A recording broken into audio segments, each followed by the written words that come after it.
Saudi वजारत हज उम्रा ने कहा है कि उम्रा ज़ायरीन के लिए मुकर्ररा बसों के टिकट ख़रीदना ज़रूरी नहीं है।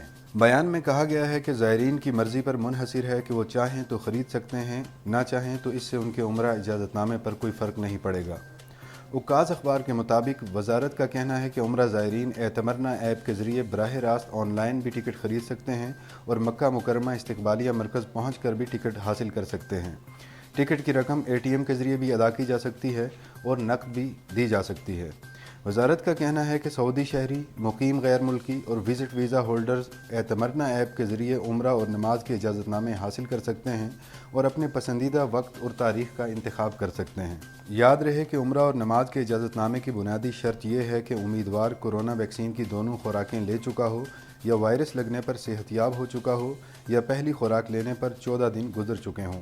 वजारत का कहना है कि एतमरना ऐप के ज़रिए ख़रीदे जाने वाले टिकटों का रिकॉर्ड ऐप में ट्रांसपोर्ट टिकट के खाने में ज़ाहिर हो जाता है और कभी उसमें वक्त भी लग सकता है। वजारत ने इत्मीनान दिलाया है कि ख़रीदे हुए टिकट मनसूख करने पर रकम अकाउंट में वापस तलब की जा सकती है। जहाँ तक होटलों के ज़रिए बुकिंग का ताल्लुक है तो वजारत का इस मामले से कोई ताल्लुक नहीं है। वाज़ेह रहे कि उम्रा ज़ायरीन से एतमरना और तवक्कलना ऐप के ज़रिए उम्रा या नमाज के इजाज़तनामे का स्क्रीन शॉट काबिल कबूल नहीं होगा। इस खबर और दीगर खबरों की तफसील जानने के लिए विज़िट कीजिए urdunews.com।